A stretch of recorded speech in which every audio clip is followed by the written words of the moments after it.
بسم اللہ الرحمن الرحیم والصلاة والسلام علی رسول الکریم وعلی آلہ وأہلہ وأجمعین۔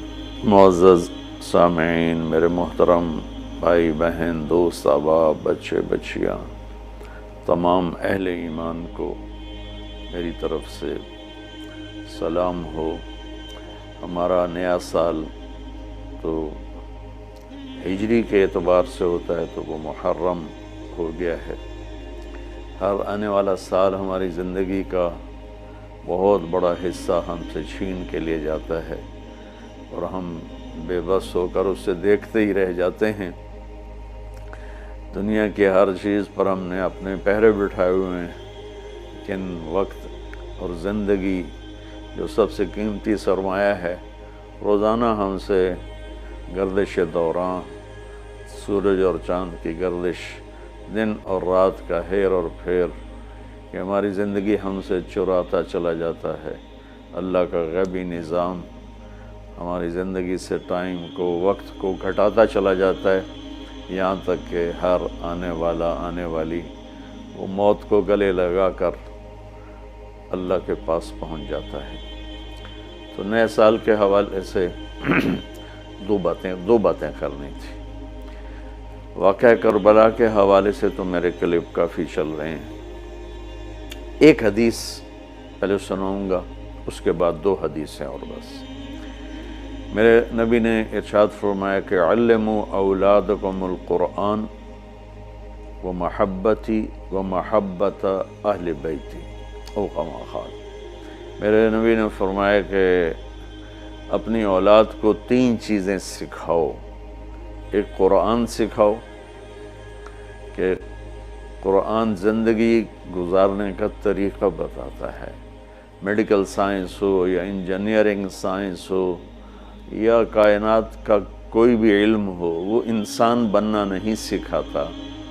اناٹمی پڑھ کے ڈاکٹر بن جائے گا، انسان بننے کے لیے قرآن پڑھنا پڑے گا، سیکھنا پڑے گا۔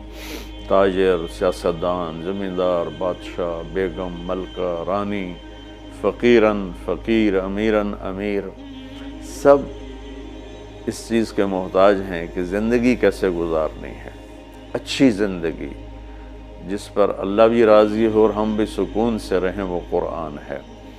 کہ قرآن ان ھذا القرآن یہدی للتی ہی اقوم، یہ دعویٰ صرف قرآن کا ہے۔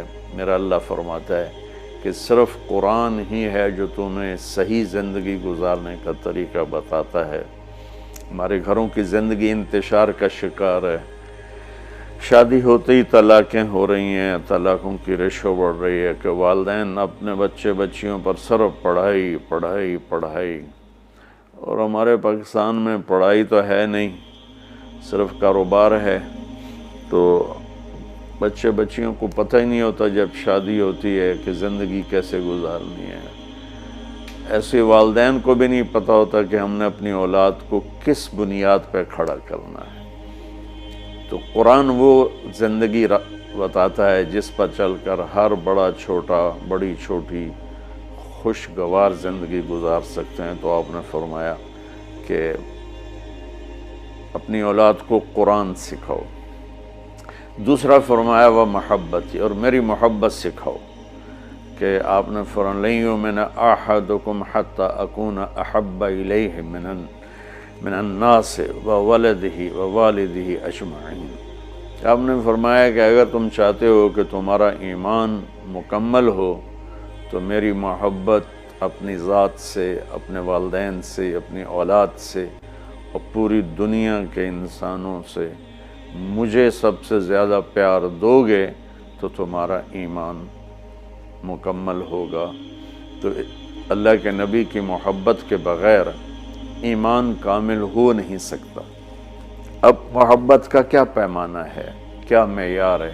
ایک ہم نے بنائے ہوئے ہیں، مختلف معیار بنائے ہوئے ہیں عشق رسول کے، محبت رسول کے، لیکن میں وہ معیار بتاؤں گا جو نہ میرا بتایا ہوا نہ کسی اور کا، وہ میرے نبی کا بتایا ہوا ہے کہ اللہ کے رسول سے پیار کرنے والے ہوتے کون ہیں۔ تو آپ وضو فرما رہے تھے، صحابہ آپ کے وضو کا پانی نیچے سے یوں بک بھر بھر کے کوئی پی رہا ہے، کوئی منہ تے لا رہا ہے، کوئی ہتھاں تے، کوئی سینے تے۔ تو آپ نے پوچھا ما یحملکم علی ھذا، بھئی یہ کیا کر رہے ہو، کیوں کر رہے ہو؟ کہ حبا للہ ولرسولہ۔ تو صحابہ نے عرض کی یا رسول اللہ آپ اور آپ کے رب کی محبت میں کر رہے ہیں۔ سبحان اللہ۔ تو ہم نے فرمایا کہ میں تمہیں بتاتا ہوں کہ مجھ سے محبت کرنے والا اور اللہ سے محبت کرنے والا کون ہے۔ ایڈا سستا سودا نہیں ہے کہ صرف میرے وضو دا پانی تسی پی لو تے تسی میرے عاشق بن جاؤ، کہ وہ میں تمہیں بتاتا ہوں کہ اللہ اس کے رسول سے محبت کا پیمانہ کیا ہے۔ وہ پیمانہ ہے کہ اگر تم اس پر پورے اتر گئے تو دو طرفہ کام ہو جائے گا، تم اللہ رسول سے پیار کرو گے، اللہ رسول تم سے پیار کریں گے۔ تو ہم نے فرمایا فَلْيَصْدُقِ الْحَدِيثَ إِذَا حَدَّثَ، جو مجھ سے اور میرے رب سے پیار کرتا ہے اس کی پہلی نشانی یہ ہے کہ وہ ہمیشہ سچ بولتا ہے، کبھی جھوٹ نہیں بولتا۔ اس پیمانے پہ پاکستان کے 22 کروڑ انسانوں کو تولو تو چند ہزار ہی نکلیں گے، ورنہ میرے ملک پہ جھوٹ کی لعنت چھائی ہوئی ہے۔ فَلْيُؤَدِّ الْأَمَانَةَ إِذَا اؤْتُمِنَ، جو مجھ سے اور میرے اللہ سے پیار کرتا ہے وہ کبھی کسی کو دھوکہ نہیں دیتا، ہمیشہ دیانتداری سے کام کرتا ہے، دیانتداری سے ہر ڈیل کرتا ہے۔ اس پر تولیں تو پورے پاکستان کے بازار، تجارت، سیاست، ذمہ دارہ، لین دین دھوکہ ہی دھوکہ ہے، فراڈ ہی فراڈ ہے۔ اس میں بھی چند سو ہی نکلیں گے جن کو اللہ رسول کے محبت کی گارنٹی ملے گی۔ تیسرا فرمایا فَلْيُحْسِنْ جِوَارَ مَنْ جَاوَرَهُ، جو اللہ اس کے رسول سے پیار کرتا ہے وہ ہمیشہ پڑوسیوں کے ساتھ اچھا سلوک کرتا ہے، چاہے وہ مسلم ہوں، نان مسلم ہوں، چاہے وہ اپنے ہوں، غیر ہوں، اچھے لگتے ہوں، برے لگتے ہوں، وہ ہمیں برا سمجھتے ہوں، لیکن اللہ اس کے رسول سے پیار کرنے والے کی تیسری نشانی یہ ہے کہ وہ اپنے پڑوسیوں کے ساتھ اچھا سلوک کرتا ہے۔ یک طرفہ وہ تا کر دے نہیں، اسی کیوں کریے، انہوں سانو کدی سلام نہیں کیتا، اسی کیوں سلام کریے، وہ سانو کدی پچھڑ نہیں آئے، اسی کیوں پچھڑ جاویے۔ یہ عشق رسول کے دعوے دار تو ہو سکتے ہیں، اللہ کی بارگاہ میں ان کی کوئی گارنٹی نہیں ہے، یہ خارج ہیں۔ یہ بھی ہمارا سارا معاشرہ میں دیکھتا ہوں تو انتقامی معاشرہ ہے۔ ہمارے علاقے کی مثال ہے جی، قدمہ دے قدم ہون دن، کیا مطلب کہ جو ہمیں پوچھنے آئے گا ہم بھی پوچھنے جائیں گے، جو ہمیں سلام کرے گا ہم بھی سلام کریں گے، جو نہیں کرے گا تو ایسا کیوں کریے۔ یہ میرے ملک کے اخلاق یہ ہیں، اور میرے نبی فرما رہے ہیں کہ مجھ سے محبت کی تیسری نشانی یہ ہے کہ وہ یک طرفہ ہو کر اپنے پڑوسیوں کے ساتھ اچھا سلوک کرتا ہے۔ تو